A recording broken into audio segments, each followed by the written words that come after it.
and welcome back to another LEGO Star Wars review. This time I'm here with set 75295, Millennium Falcon Microfighter. This set was released on January 1st, 2021, contains 101 pieces, is rated ages 6+, and comes with one minifig. The one minifig you will see there is Han Solo. Nice to see him in there. This set retails at about €9.83 in euros, $8.99 in pounds, and $9.99 in American dollars. So, the Corellian YT-1300F light freighter.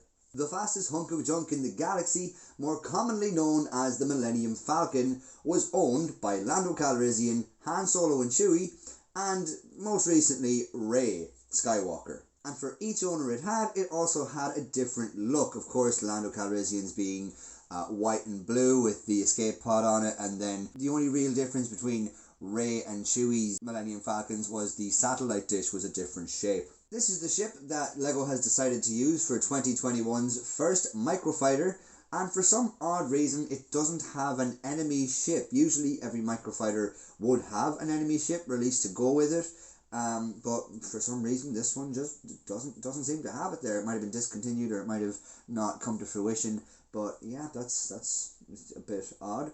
Microfighters have been around since 2014 with the release of 6 microfighters. Notably, one of them was the Millennium Falcon, so, you know, it's kind of weird to keep bringing back the Millennium Falcon Microfighter. I can't imagine it being too much different to the last one and the one before it. This, of course, is the third one that they've released, although the Han scene here is the 4th appearance we've seen of him. Previously, we've seen him in the UCS Death Star, which is arguably also a playset Death Star, you know, the UCS, or Master Builder Mos Eisley, and the retired 2018 Mos Eisley set. So it's considerably cheaper getting him in this set than in any other set. So that's definitely a good thing there. Also then, just pointing out before we get into it, the colour doesn't really shine that much there, but that is definitely skin colour, just for future reference, because I know fine well that has been a problem for some people. And even there, on the camera, it's still not showing perfectly, but it is definitely skin coloured. I suppose I've already shown you the top of the box. Now the two sides of the box and the bottom of the box, nothing too interesting really on there at all. On the back of the box then, you can see that the Tauntaun and AT-AT down the bottom are the next microfighters to be released. It says collect both. Also, it says on the website that this is perfect to join up with the 75298 Tauntaun and AT-AT, but to be honest, there's a bit of a plot hole there, because this is the episode 4 Han Solo, the episode 4 microfighter, and the Tauntaun and AT-AT we all know is episode 5, so they kind of messed up there a little bit. But yeah, that's pretty much it. Let's get on to the review. So the overview for the Millennium Falcon Microfighter is not a lot. You get the microfighter, you get the 2 stud shooters on top, and you get a few spares of them. And you get Han Solo, of course, and his blaster pistol. That pretty much does it. Let's get on to the minifig.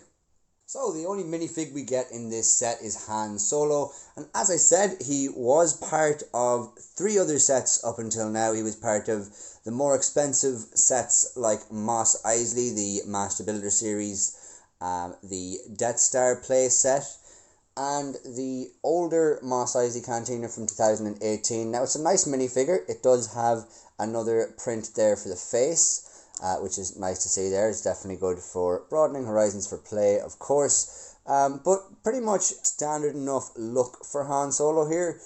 You can see that his jacket is printed very well. He also then has belt print in there and going straight down onto the legs there. So it's nice and uniform kind of the whole way down.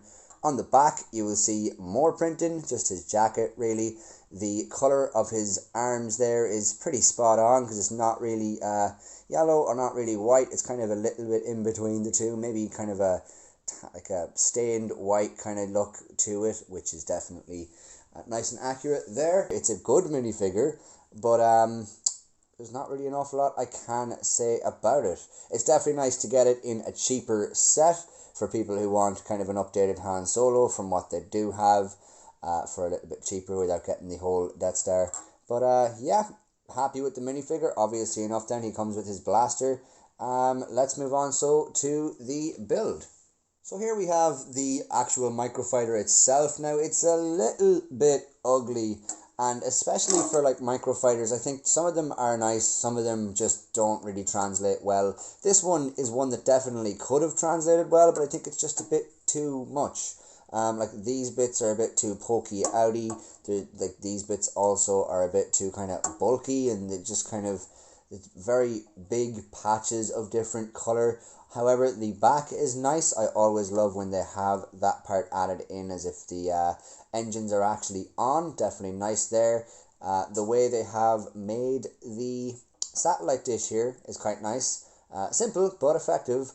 They also have included the lights on the front there with clear tiles. They have a printed tile here for the cockpit, which is nice. You'll see Han sits on 2 studs there instead of 4.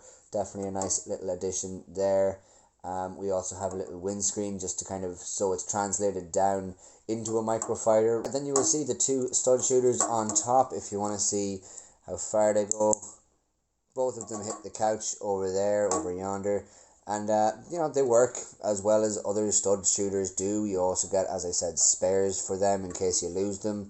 The bottom, on the bottom side of it here, you will see just these little kind of roundy tiles there to make it glide, even though they don't, you know, they're not really the most effective. They don't really need to be there or anything. And they do get scratched up as well, if you were to properly play with the thing and just use them the whole time. All in all, I will say it's a cheap way to get Han Solo, really.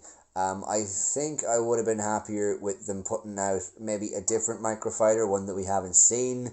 But I'm not really a huge fan of this one, because again, it doesn't really look that pleasant, and again, it's not anything new, so it's kind of disappointing in that sense.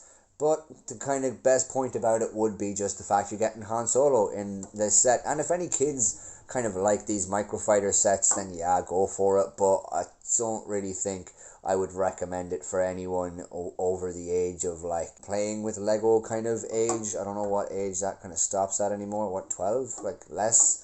8? But yeah, that's pretty much all I can say about it. All in all, it's kind of an ugly little set. It's not really for anyone over the age of the people who would play it with Lego. If you want to collect microfighters, then go for it. I probably wouldn't recommend it to anybody for the reason that it looks nice or it has function or anything like that. I would genuinely only recommend it to people who want to collect the fighters. However, again, as I said, it is a nice way to get Han Solo if you need him. But yeah, that's pretty much all I can say about the set.